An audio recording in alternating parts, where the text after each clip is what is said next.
Park Jong-yu had been living a peaceful and routine life as an ordinary employee in a company. However, one fateful day, he discovers that everything has drastically changed.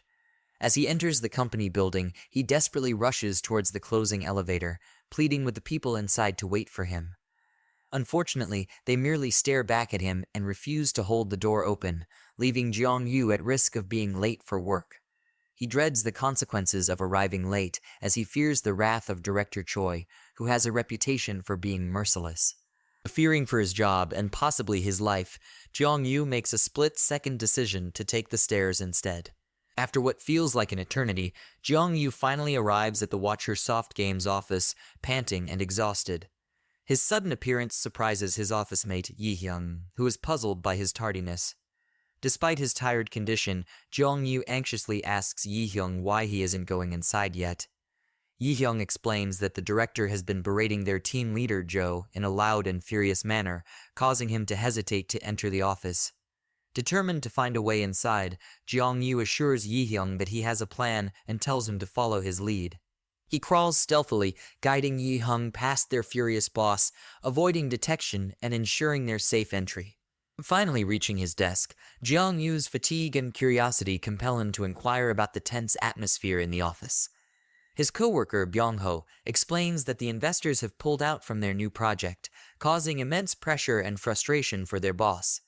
Just as Jong-yu absorbs this information, to his surprise, Director Choi calls him out and reprimands him for arriving at work right on time, reminding him that he is the assistant manager. The director, seething with anger, demands to know the time, to which Jong-yu nervously responds that it is 7:59 a.m. Jong-yu believes he may have gotten away with his earlier delay, but his relief is short-lived as Director Choi continues his furious tirade, reminiscing about his own work ethic and blaming everything on team leader Jo. However, the director's rant is abruptly interrupted when a mysterious floating image of the Earth materializes before him. The same image appears in front of Jong-yu and the other bewildered office workers, causing confusion and speculation about its origin. Some suggest it might be a bug, while others wonder if their company has been secretly developing augmented reality technology. Suddenly, a message notification appears on the screens, bearing the words, "Greetings, residents of Earth. I am sorry to be the bearer of bad news."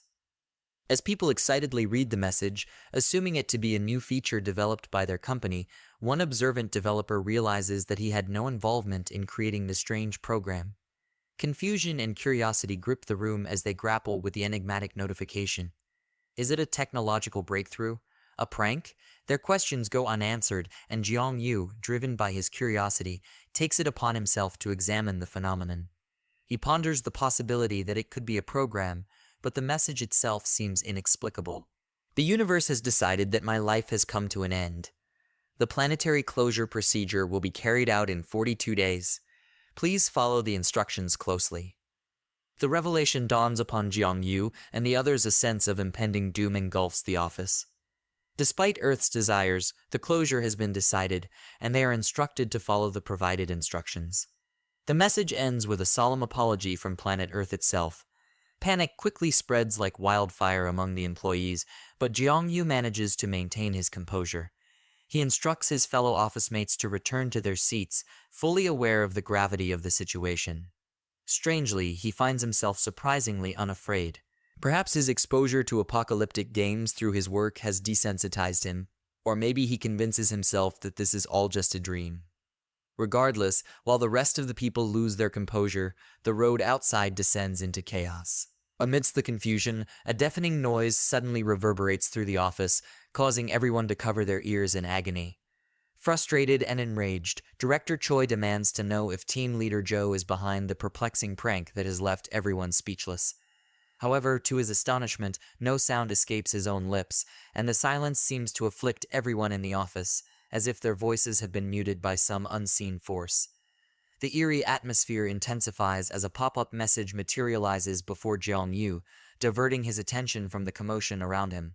The message poses a peculiar question. If you had to choose between fighting 2 medium-sized dogs or a human to the death using only your hands, which would you choose? Please answer in 20 seconds. Perplexed by the inquiry, Jong-yu contemplates the dilemma, realizing that he has no concept of how big a medium-sized dog is. As if reading his thoughts, the system presents him with an image of a Doberman, providing a visual reference. Considering the scenario of two Dobermans relentlessly pursuing him, Jiang-yu envisions himself being overpowered and bitten by the dogs, ultimately concluding that fighting them is not an option. He then ponders the undefined parameters of fighting a human to the death, questioning whether it would resemble his schoolyard scuffles or a more structured MMA fight.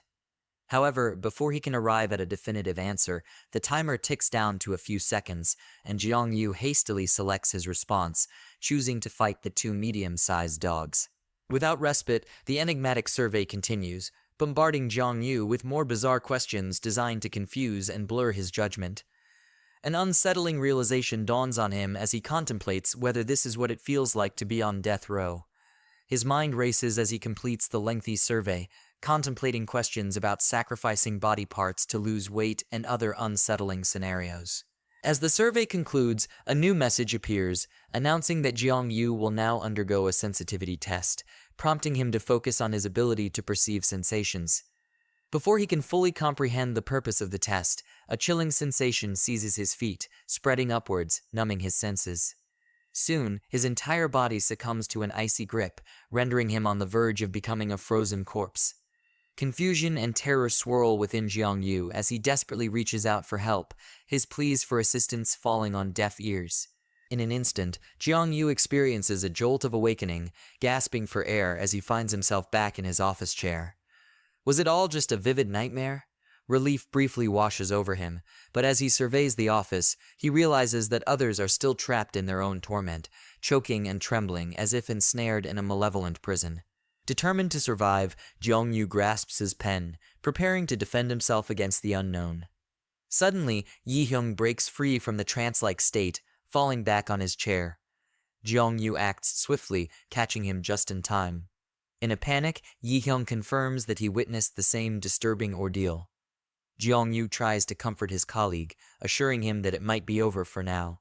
At that moment, a notification from the system grabs their attention, revealing that based on the survey results, each person has been bestowed with a certain amount of essence. The system explains that essence serves as their most potent weapon and armor, cautioning them to protect it from non-human entities, referred to as monsters. Essence can be used immediately if picked up by companions, and can grow stronger with accumulation. The system advises them not to lose focus and mentions that finding a savior and assisting them is crucial for resolving the situation. Jiang-yu is left puzzled by this directive. What does it mean to find a savior? Before he can dwell on it further, Director Choi's outburst breaks the silence once again. He demands to know who orchestrated the prank, ordering team leader Joe to uncover the responsible party. To the old man's surprise, Mr. Joe approaches him, and above his head hovers a sign indicating that he is the predator. Director Choi's fear is palpable as he observes the floating description.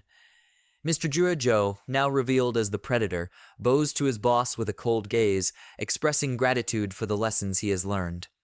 Jiang-yu watches this unsettling exchange, wondering if team leader Joe possesses knowledge beyond their comprehension. Amidst the confusion, Earth interjects once more, delivering a critical message. Jiang-yu's evaluation has been completed, and he has been assigned the role of savior. The system warns that if his abilities prove inadequate, his role may change or disappear altogether, adding to his bewilderment. Is this some form of a survival game where only the fittest survive? With limited information, Jiang-yu refrains from drawing conclusions. Suddenly, he notices team leader Joe fixating his gaze upon him from a distance. Jiang-yu's heart quickens, and fear washes over his face, realizing that the predator may have deduced his role as the savior. Uncertainty and apprehension grip him as he contemplates the unknown challenges that lie ahead. As Jiang-yu looked around, he noticed that nobody else in the office seemed to be reacting in the same way he was. Could he be the only one who received the savior's message? He couldn't shake off the feeling of isolation and confusion. Meanwhile, Mr. Joe, the team leader, seemed to be pondering Jiang-yu's behavior, wondering what had caught his attention. Sensing Mr. Joe's gaze upon him, Jiang-yu's mind raced, questioning whether he had somehow revealed his role as the savior. To find some answers, Jiang-yu decided to take a closer look at his reflection in a nearby mirror. To his surprise, he saw nothing above his head, as if the description or symbol that appeared above others was invisible in reflections. He speculated that it might be a glitch or something that the system didn't show in mirrored surfaces. Jiang Yu weighed the possibilities, considering different explanations for this peculiar phenomenon. In the midst of his thoughts, team leader Zhou approached him, breaking his concentration. Jiang Yu asked casually what brought Mr. Gerdes Zhou to his desk, trying to maintain a composed facade. The team leader, with a hint of suspicion in his eyes, remarked that Jiang Yu appeared slightly uncomfortable and questioned if he had seen something unusual. Jiang Yu and Mr.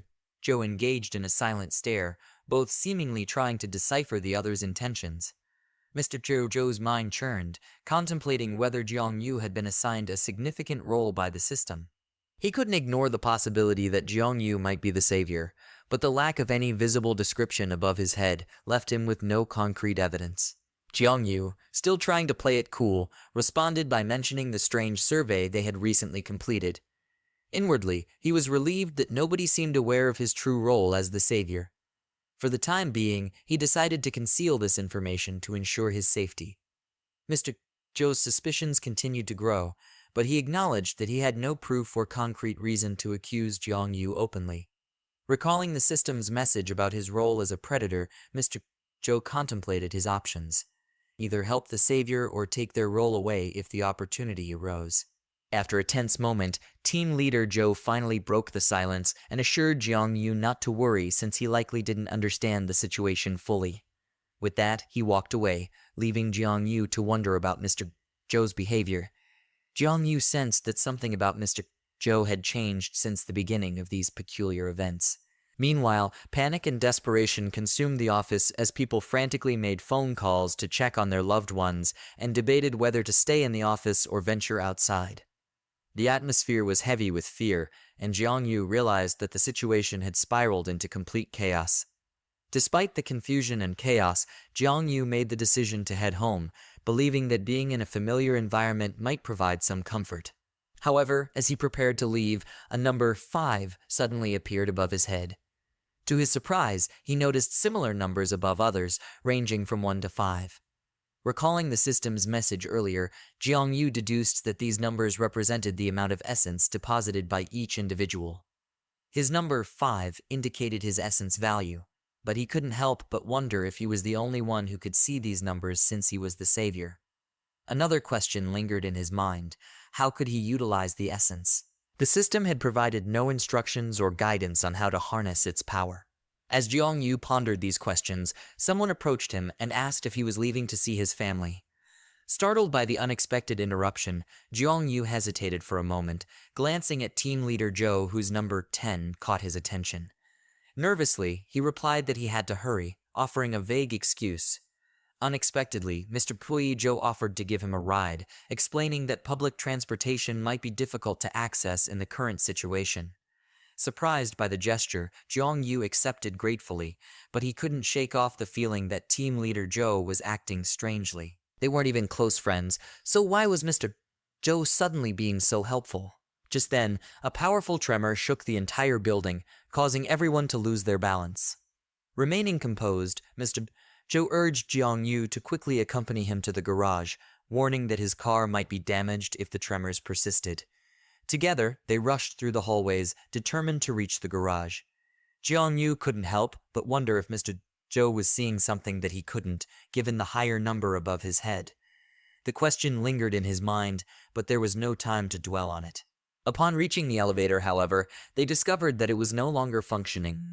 Faced with another obstacle, Jiang Yu realized that it might not be safe to proceed with team leader Zhou, considering his lack of knowledge about what exactly a predator was. Just as they reached a dead end, an exhausted Yihyung appeared, desperately pleading for Jiang Yu to let him accompany them, as he had no idea where to go. Seeking Mr. Zhou's permission, Yihyung's request was granted, and the team leader suggested they continue their journey through the stairs. The trio hastily descended the stairs to basement floor 3, but team leader Zhou abruptly halted their progress, sensing that something was amiss. He remarked that he hadn't seen or heard anyone for a while, which seemed unusual given the emergency situation.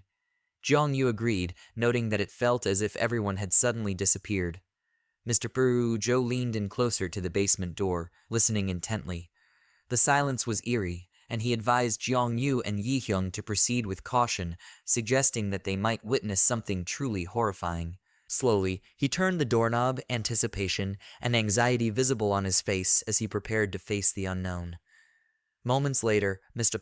Joe's eyes widened in astonishment at the unexpected sight that greeted him.